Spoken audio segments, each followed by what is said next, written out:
بسم الله الرحمن الرحیم.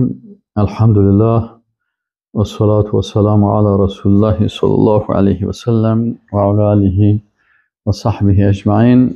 اما بعد، ما شما در درس 11 رسیدیم. در درس 11 اصل دوم هست که شناختن دین اسلام هست. پس الاصل الثانی، یا عالم میگه که الاصل الثانی معرفت دین الاسلام بالادله. میگه دومی اصل از اصول ثلاثه چی هست؟ شناختن دین اسلام با دلایل هست. خب اینال بر ما و شما تعریف میکنه امی اسلامه. اینال تعریف میکنه که امی اسلام چی هست.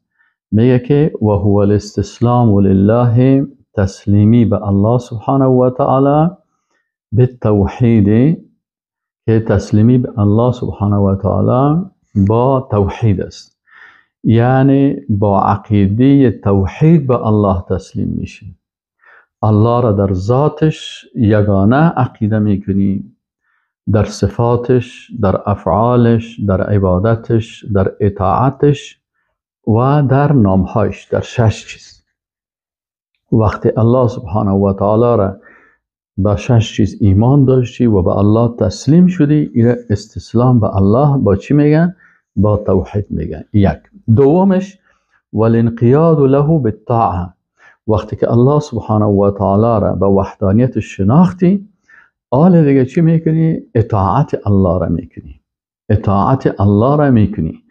تمام احکامی را که الله سبحانه و تعالی تعیین کرده هست، این احکام الله را تو سرت تطبیق میکنی. این چی میگن؟ انقیاد، یعنی تسلیمی به اطاعت الله هست.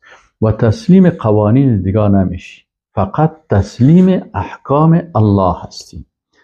چی حلال است، چی حرام است، چی جایز است، چی ناجایز است، چی حق است، چی باطل است، چی خوب است، چی زشت است، کل زیر الله تعیین کرده. بناء آنچه که الله گفته حلال است او را میخوری، آنچه که حرام است از او اجتناب میکنی. امر کرده که اینی کار بکن، انجام میدی، و آن چیزی که نهی کرده که نکو، از او خدا دور میسازی. آن چیزی که الله گفته جایز است او کار میکنی، او را گفته ناجایز است او را ترک میکنی. آن چیزی که الله گفته حق است، میگی حق است، قبول میکنی من حیث حق، و آن چیزی که الله گفته باطل است من حیث باطل او را چی میکنی؟ مشناسی و از او دوری میکنی. اینی انقیاد است به طاعت الله سبحانه و تعالی، به احکام الله. سوم، وقتی که با وحدانیت الله را شناختی، تسلیم شدی به الله، انقیاد و اطاعت کردی از احکامش. سومش خلوص و من الشرک، خدا از شرک خلاص میکنی. نه در ذاتش، در صفاتش، در افعالش، در عبادتش، در احکامش و در نامهایش، در 6 چیز با الله کسی را شریک نمیسازیم. و اسلام کس باز 3 مرتبه داره، 3 مراتب است از دین اسلام، که دین اسلام 3 مرتبه داره. یک مرتبهش ایمان هست. وقتی که دین ما میگیم ان الدین عند الله الاسلام، دین به شکل کامل این دین هست. این دین 3 مرتبه داره. یک مرتبهش اسلام است، یک مرتبهش ایمان است و یک مرتبهش هم احسان هست. از این خاطر عالم میگه که و هو 3 مراتب، یعنی دین اسلام، شناختن دین که است، این دین اسلام 3 مرتبه داره که یکیش ایمان است، اسلام است، دیگهش ایمان است، دیگهش احسان. و کل مرتبه لها ارکان، هر کدام از این باز ارکان خود داره. مرتبه اول اسلام است. مثلا میگه اسلام کدام ارکان داره؟ میگه فارکان الاسلام 5، اسلام 5 رکن داره که باید این ارکان 5 گانه را تو چی کنی؟ اطاعت بکنی. این 5 رکن اساسی هست، لکن ارکان دیگه هم دیگه احکام اسلام هست. الایمان و بدون و 70 شعبه، 70 و چند شاخه دارن. اما ارکان قوی اسلام که از چی هست؟ شهادت ان لا اله الا الله و ان محمدا رسول الله، که تو با زبانت شهادت بدی. یعنی ایمان چیزی است که در قلب انسان هست. اینال امی قلب تو چی میکنی؟ به زبانت میگی، شهادت میدی. شهادت دادن میگه که من شهادت میتونم لا اله که نیست هیچ معبود به حقی که مستحق عبادت باشه و مستحق اطاعت باشه الا الله بغیر از الله و شهادت میتونم که محمد صلی الله علیه و سلم رسول الله رسول الله هست. دوم رکن از ارکان اسلام چی است؟ اقام الصلات، اقامه نمودن نماز است. سومش ایتاء زکات، دادن زکات است. چهارمش صوم رمضان هست و پنجمش هم حج بیت الله الحرام است. این ارکان پنجگانه ایمان است: شهادت، ادای نماز، دادن زکات، روزه به ماه رمضان و حج بیت الله شریف. فدلیل الشهادت، ای که ما میگیم که کلمه شهادت دلیلش چی است؟ قوله تعالی میگه ای قول الله هست که شهد الله شهادت میده که انه لا اله الا هو، یقینا که نیست معبود به حقی که ذاتش عبادت شوه و شریعتش اطاعت شوه الا هو بغیر از او. اینا میگه وقتی که الله شهادت میده و الملائکه و ملائکه هم شهادت میدن و اولو العلم و اهل علم، اینا هم کسانی که قائم به قسط هستند، به عدالت استاد هستند و علما، اونا همی شهادت میده که فقط عبادت مخصوص الله هست و اطاعت مخصوص الله هست. باز میگه که لا اله الا هو، لا اله نیست معبود مستحق عبادت الا هو بغیر از الله سبحانه و تعالی العزیز که ذات بسیار عزیز با عزت با قوت و غالب است و الحکیم ذاتی که تعیین احکام میکنه و فیصله میکنه و بسیار با حکمت احکام خود تعیین میکنه. خب اینو فهمیدین؟ اینا علی مؤلف رحمه الله میگه و معنای امی لا اله الا الله چی هست؟ میگه معنای لا اله الا الله ای است و معناها لا معبود بحق، یعنی اینجا لا معبود نیست، معبود اله به معنای معبود است، یعنی معبود به حق نیست که مستحق عبادت باشه الا الله وحده، بغیر از الله به یگانگیش. وقتی که تو میگی لا اله الا الله معنایش است که نیست معبود به حق که مستحق عبادت باشه و معبود حقیقی باشه که بر از او اطاعت میشه و بر از او عبادت میشه الا الله بغیر از الله. ولا اله نافیا جمیع ما یعبد من دون الله. میگه لا اله وقتی که میگی معنایش چی است؟ معنایش است که تمام معبودانی که بغیر از الله من دون الله، ببینید بغیر از الله هر کسی که عبادت میشه اونا رو کلشان نفی میکنی. من دون الله، من دون الله ملائکه هم داخل میشه، پیغمبران داخل میشن، اولیاء هم داخل میشن، دیگه بت‌ها هم داخل میشن، مثلا قبرها هم داخل میشن، انسان‌ها هم داخل میشن، جن‌ها هم داخل میشن، حیوانات هم داخل. هر چیزی از این مخلوقات که عبادت میشن اینا را نفی میکنی با لا اله میکنی. کل از اینا چی هستن؟ کل از اینا مستحق عبادت نیستن، کلشان معبود به حق نیستن، معبود باطل هستن. با الا الله مثبتا العبادت لله وحده. وقتی که باز الا الله میگی باز تو ثابت میکنی عبادت برای کی؟ به الله سبحانه و تعالی وحده، به تنهاییش، لا شریک له که به او دیگه شریک در عبادتش نمیشه. لا شریک له فی عبادته، در عبادتش شریک نیست. نه در عبادت فکریش کسی را شریک میتونیم بکنیم، نه در عبادت قلبیش، نه در عبادت زبانیش، نه در عبادت بدنیش، نه در عبادت مالیش و نه هم در عبادت تشریعی و تقنینیش. در 6 قسم عبادت کسی با الله سبحانه و تعالی شریک نیست. کما انه لیس له شریک فی ملکه، میگه همین قسم که در ملک الله مالک دنیا و آخرت الله هست، رب العالمین هو هست. لله ملک السماوات والارض، مالک آسمان ها و زمین الله هست. مالک حکم از حکم تکوینی و تشریعی الله هست. در جهان بالای آفتاب هم حکم الله هست، بالای زمین هم حکم الله هست، بالای تمام مخلوقات حکم الله هست، بالای ما انسان ها هم حکم الله هست. پس در حکم الله هم، در ملک الله هم کسی شریک نیست. و تفسیرها الذي یوضحها، و تفسیر از که خوب توضیح میکنه این قول الله سبحانه و تعالی است که برای ما و شما بیان میکنه که و اذ قال ابراهیم همین لا اله الا الله را بر ما و شما تشریح میکنم. میگه سعی کنین که ابراهیم علیه السلام چه قسم لا اله الا الله را تطبیق میکرد. میگه ابراهیم علیه السلام گفت بر پدر خود و بر قوم خود اننی براء مما تعبدون، من بیزار هستم از آنچه که شما عبادت میکنید. پس لا اله، تمام آنچه که شما عبادت میکنید من از اونها بیزار هستم. کل از اینا رو چی کرد؟ نفی کرد. الا الذی فطرنی، بغیر از ذاتی که مرا فطرنی یعنی مرا خلق کرد، خلقنی، و انه سیهدین، او الله هست که مرا هدایت میکنه. و جعلها کلمه باقیه، میگه اینمی کلمه را کلمه دوامدار باقی، کلمه باقی گذاشت فی عقبه بعد از او برای اسماعیل علیه السلام و برای اولادش کلشان همین کلمه را باقی گذاشت که فقط بری باشی از آنچه که مردم بغیر از الله عبادت میکنن. اونا معبودای باطل است، اونا را عبادت نکنیم. لعلهم یرجعون، شاید که اینا رجوع بکنن. خب و دیگه دلیلش میگه قول الله سبحانه تعالی است که الله متعال میگه قل یا اهل الكتاب، میگه برای اهل کتاب میگه تعالوا الى کلمه سواء بیننا و بینکم، بین به یک کلمه جمع شویم که بین ما و شما مساوی هست. الله نعبد الا الله. این ببین شما را هم پیغمبرتان عیسی علیه السلام چی میگفت؟ لا اله الا الله. موسی علیه السلام چی میگفت؟ لا اله الا الله. این می کلمه کلی است، ما هم میگیم لا اله الا الله.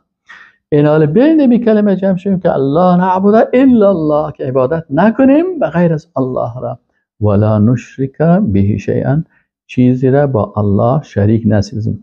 ولا یتخذ بعضنا بعضا اربابا من دون الله، تو نشه که مثلا بعضی دیگر را بخیزیم او را مقام ربوبیت بده میشه، بخیزیم مثلا برای پادشاه یا برای کشیش یا برای پاپ یا برای رئیس جمهور مقام الله را بدیم، ربوبیت بدیم، بگیم تو بر ما قانون تعیین کن، تو بر ما مثلا احکام تعیین کن. نه این کارا باید نکنیم. فان تولوا، اگر رسول الله صلی الله علیه و سلم الله میگه اگر باز این اهل کتاب روی گشتن، فقالوا اشهدوا بأننا مسلمون، شما شاهد باشین که ما مسلمان هستیم، ما تسلیم احکام الله هستیم. و دلیل شهادت، خب میگه این خب فهمیدیم که این دلیل شهادت چی شد؟ لا اله الا الله شد. این که میگی محمد رسول الله شهادت میگی، دلیل از این کجا هست در قرآن؟ میگه و دلیل شهادت ان محمدا رسول الله، و دلیل شهادت ای که محمد صلی الله علیه و سلم رسول الله هست قوله تعالی، ای آیت قرآن هست لقد جاءکم، یقینا که آمد پیش شما رسول، یک پیغمبر من انفسکم، از میان خود شما، عزیز علیه ما عنتم حریص علیکم بالمؤمنین رؤوف رحیم. این الله متعال گفته که در بین شما، از بین خود شما رسول آمد، پس الله گفت که این رسول الله هست. عزیز علیه ما عنتم حریص علیکم بالمؤمنین رؤوف رحیم. این پیغمبر این صفات دارن. بسیار سرش سخت است آن چیزی که شما معانات سختی بکشین. وقتی که شما به سختی قرار بگیرین، سر پیغمبر صلی الله علیه و سلم بسیار سخت تر میشه. بسیار حریص است به این که بر شما کارهای خوب را بکنه، بر شما بسیار چی میگه که شما مؤمن باشین، موحد باشین، به جنت برین، کامیابی دنیا و آخرت نصیب بشه. ولی مؤمن رؤوف رحیم، دیگه صفت رسول الله صلی الله علیه و سلم چی هست؟ که با مؤمنا بسیار رؤوف رحیم، یعنی بسیار مهربان هست. خب معنای شهادت ان محمد رسول الله چی هست؟ میگه معنای ای که تو کلمه میخوانی که اشهد ان محمد رسول الله، باید معنایش بفهمی. معنای اشهد ان محمد رسول الله چی هست که ما میگیم؟ میگه طاعته فیما امر، اطاعت از رسول الله صلی الله علیه و سلم است در آنچه که امر کرده. پس احکام الله را الله تعیین کرده و رسول الله صلی الله علیه و سلم تبلیغ میکنه. این کارا بکنین، این کارا نکنین، این کارا الله خوش داره، این الله خوش نداره، این امر الله. پس شما باید از رسول الله صلی الله علیه و سلم در آنچه که بر شما امر میکنه اطاعت بکنین و تصدیقه فیما اخبره. و این چی است؟ وقتی تو گفتی ان محمد رسول الله، اطاعت از اوامرش است، دوم تصدیقش است در آنچه که رسول الله صلی الله علیه و سلم خبر دادن. و اجتناب ما عنه نهى و زجر، و همین قسم اجتناب باید بکنی. سوم نقطه از چی؟ از آنچه که رسول الله صلی الله علیه و سلم نهی کرده و او را زشت بیان کرده و گفته خراب هست. و ان چهارم و ان لا یعبد الله الا بما شرع. چهارم هی است که اینال عبادت الله نشه مگر به آن شکل که رسول الله صلی الله علیه و سلم بیان کرده است. یعنی شریعت الله را کی بیان میکنه؟ رسول الله صلی الله علیه و سلم. بناء شریعت را که الله تعیین کرده، اینمی شریعت رسول الله صلی الله علیه و سلم تبلیغ کرده، پس باید از شریعت رسول الله صلی الله علیه و سلم اطاعت شود. اینال رسول الله صلی الله علیه و سلم بر ما مثلا یک حکم نوعیتش بیان کرده که مثلا اینی حکم الله هست، اینی نماز حکم الله هست، اینی جهاد حکم الله هست، اینی روزه حکم الله هست. اینال ای عبادت الله هست. باز وقتی که این عبادت و حکم بیان کرد، نوعیتش بیان میکنه. باز با کدام کیفیتی حکم الله را ادا بکنی؟ باز کمیتش، مثلا نوعیت، کمیت، کیفیت. کیفیتش چه قسم باشه؟ چه قسم نماز بخوانی؟ کمیت، مقدارش، نماز صبح چقدر بخوانی، پیشینه چقدر بخوانی، زمانش کدام زمان بخوانی، مکانش کدام مکان، وسایلی که استفاده میکنی. این 6 چیز رسول الله صلی الله علیه و سلم بیان کرده هست. اینال وقتی که میگه ما و شما میگیم که اشهد و ان محمدن عبده و رسوله، یا میگیم اشهد و ان محمدن رسول الله، معنایش این است که این 4 چیز مراعات میکنیم. در اوامرش اطاعت از اوامر رسول الله صلی الله علیه و سلم میکنیم، آنچه که خبر داده او رو تصدیق میکنیم، از او چیزی که منع کرده و بد گفته از او اجتناب میکنیم، و عبادت